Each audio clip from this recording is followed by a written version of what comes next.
অস্থির হওয়ার কিছু নাই ভাইয়া, অস্থির হবেন না। অস্থির না হয়ে মানে ভিডিওতে মন দেন, নিজের কাজগুলো সঠিক করার চেষ্টা করুন এবং নিজেরা চেষ্টা করুন যে কীভাবে ফেসবুকে টাকা কামানো যাবে।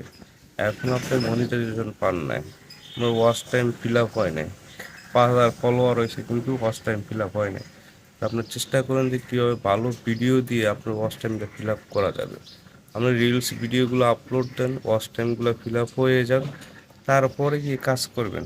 মনিটাইজেশন পাওয়ার পরে আপনার সব ধরনের ভিডিও কিন্তু আপলোড দিতে হবে এখন, লং শর্ট এবং আপনার রিলস সবগুলোই আপলোড দিতে হবে। যদি সবগুলোতে আপলোড না দেন তাহলে কিন্তু কাজ হবে না।